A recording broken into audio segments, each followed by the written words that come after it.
이사야서 13장 1절부터 22절 말씀입니다. 함께 읽으시겠습니다. 시작. 아모스의 아들 이사야가 바벨론에 대하여 받은 경고라. 너희는 민둥산 위에 기치를 세우고 소리를 높여 그들을 부르며 손을 흔들어 그들을 존귀한 자의 문에 들어가게 하라. 내가 거룩하게 구별한 자들에게 명령하고 나의 위엄을 기뻐하는 용사들을 불러 나의 노여움을 전하게 하였느니라. 산에서 무리의 소리가 나미어 많은 백성의 소리 같으니 곧 열국 민족이 함께 모여 떠드는 소리라. 만군의 여호와께서 싸움을 위하여 군대를 검열하심이로다. 무리가 먼 나라에서 하늘 끝에서 왔으며 곧 여호와와 그의 진노의 병기라. 온 땅을 멸하려 함이로다. 너희는 애곡할지어다. 여호와의 날이 가까웠으니 전능자에게서 멸망이 임할 것이미로다. 그러므로 모든 손에 힘이 풀리고 각 사람의 마음이 녹을 것이라. 그들이 놀라며 괴로움과 슬픔에 사로잡혀 해산이 임박한 여자같이 고통하며 서로 보고 놀라며 얼굴이 불꽃 같으리로다.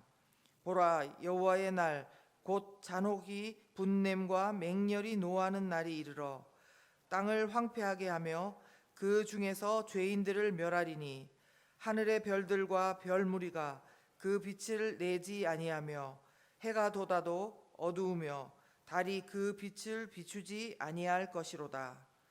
내가 세상의 악과 악인의 죄를 벌하며 교만한 자의 오만을 끊으며 강포한 자의 거만을 낮출 것이며 내가 사람을 순금보다 희소하게 하며 인생을 오빌의 금보다 희귀하게 하리로다. 그러므로 나 만군의 여호와가 분하여 맹렬히 노하는 날에 하늘을 진동시키며 땅을 흔들어 그 자리에서 떠나게 하리니 그들이 쫓긴 노루나 모으는 자 없는 양같이 각기 자기 동족에게로 돌아가며 각기 본향으로 도망할 것이나 만나는 자마다 창에 찔리겠고 잡히는 자마다 칼에 엎드러지겠고 그들의 어린아이들은 그들의 목전에서 메어침을 당하겠고 그들의 집은 노략을 당하겠고 그들의 아내는 욕을 당하리라. 아멘. 날마다 기쁜 새벽 큐티 말씀 나누겠습니다. 이사야 선지자의 사역을 시기에 따라서 두 개 정도로 나눌 수 있습니다. 먼저 북이스라엘과 아람의 연합군이 유다에 쳐들어왔던 아하스 왕 당시의 전기 사역이 있고요. 7장에서부터 어제 본문 12장까지가 여기에 해당합니다. 이제 이사야 선지자의 후기 사역이 있는데요. 그것은 아수르가 유다를 침공했던 히스기야 왕 당시의 내용입니다. 그런데 이 중간에 아하스 왕 때 전기 사역과 히스기야 왕 때의 후기 사역 그 중간에 13장부터 이방 민족들 그리고 열방을 향한 예언들이 들어있는 것입니다. 전기 사역과 후기 사역 사이에 이 이방 민족들을 향한 열방을 향한 예언들이 들어있습니다. 오늘 본문은 이방 민족들 중에 바벨론, 지금의 이라크지요. 거기에 관한 경고가 시작되고 있는 장입니다. 어떤 경고를 하셨는지 알려면 그 당시 바벨론을 좀 알아야 되는데요. 당시 바벨론은 어떤 나라였냐면요.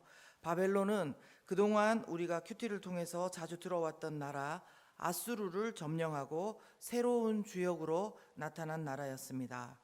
이 나라는 티그리스 강과 유프라데스 강 주변에 위치했기 때문에 메소포타미아 문명, 그 찬란한 문화가 꼽힌 곳이었습니다. 그리고 바벨론은 그 6세기 당시에 세계 어떤 도시보다 인구가 많고 큰 도시였다고 합니다. 그리고 바벨론의 군사들은 굉장히 강하고 또한 굉장히 잔인했다고 합니다. 그래서 주변의 나라들을 점령하면서 막대한 부를 모았고 그 다음에 그것을 통해서 사막에 도시를 건설했습니다. 바벨론은 매우 높고 튼튼한 성벽과 아주 높고 넓은 성문으로 유명했습니다. 높이가 14m에 이른다고 하고요. 성벽이 삼중벽으로 되어 있답니다. 그리고 성벽 위로 난 길에는 4마리의 말이 끄는 마차가 양쪽으로 서로 비껴가도 될 정도로 길이 넓었다고 합니다.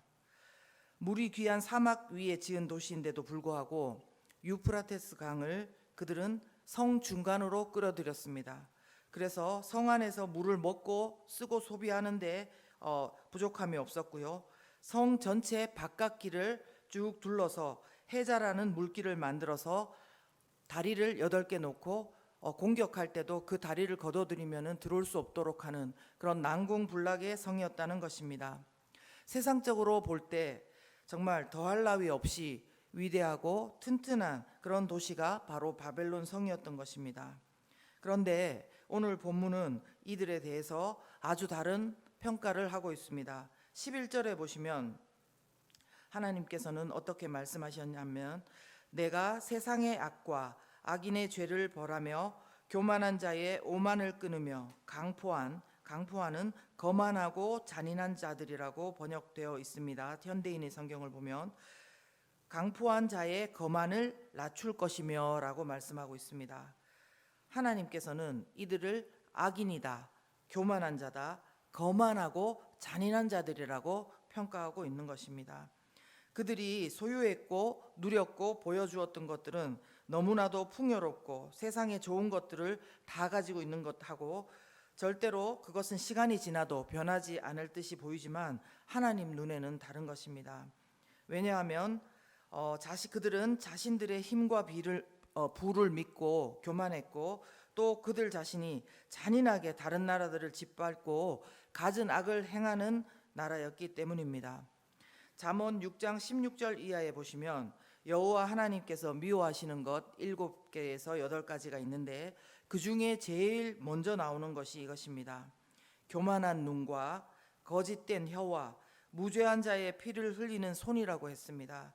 이런 그들을 하나님께서는 가만히 두지 않으시고 6절에 여호와의 날, 그리고 13절에 여호와가 분하여 맹렬히 노하는 날이 이르면 하늘과 땅을 진동시키실 뿐만 아니라 12절에 보시면 그들을 순금보다 귀하게 오빌의 금보다도 희귀하게 하겠다는 것입니다.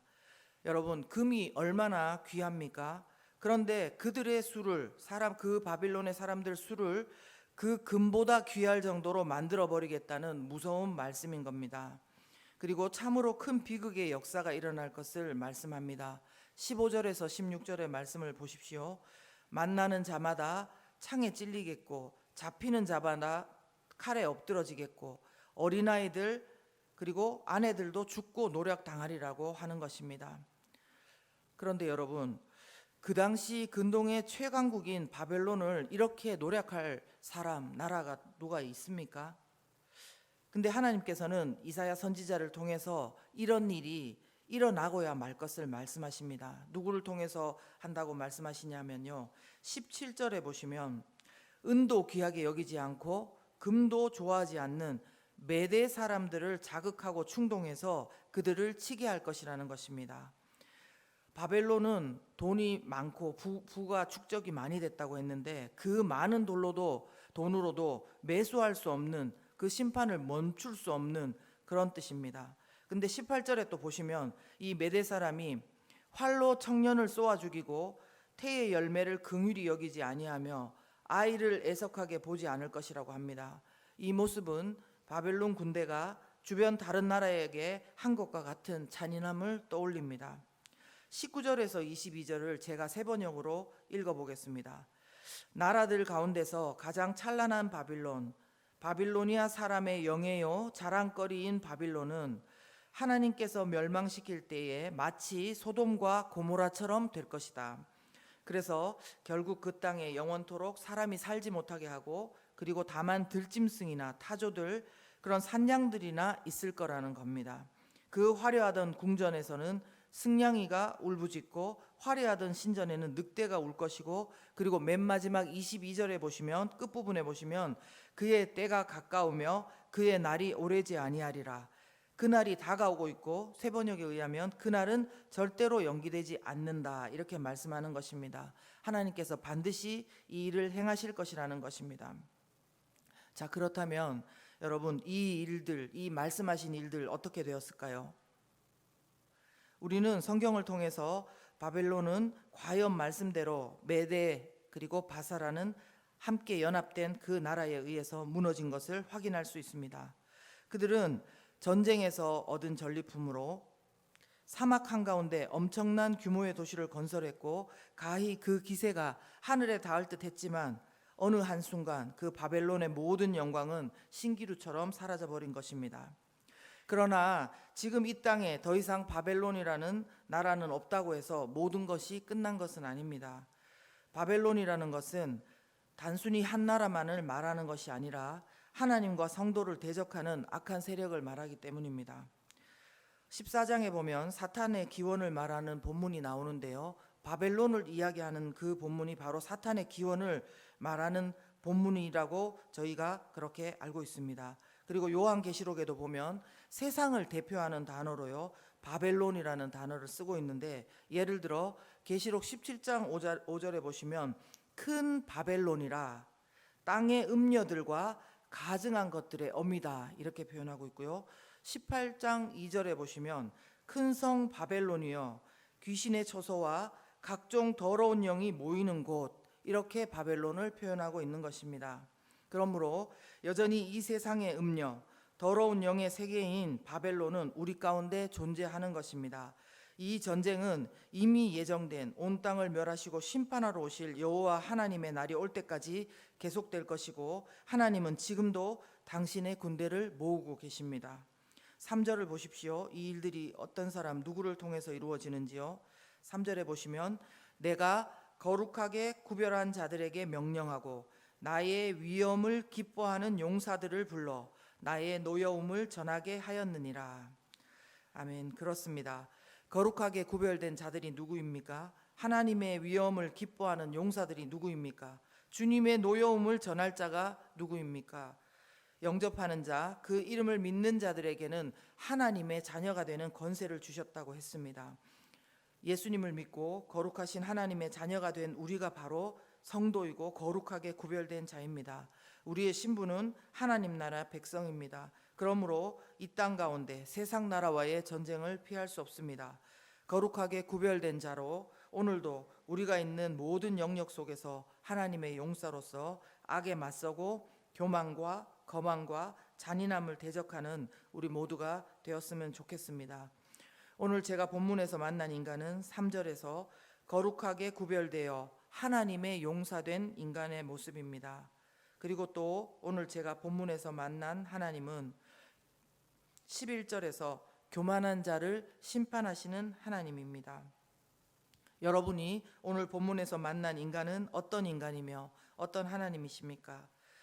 각자에게 주시는 말씀을 기억하면서 이 시간 기도하겠습니다. 거룩하게 구별되어 하나님의 용사된 인간이 되기를 원하지만 우리의 삶 가운데서는 쉽게 세상과 타협하고 있는 것을 보게 됩니다. 때로는 교만의 자리에 앉아 있는 또 저를 보기도 합니다.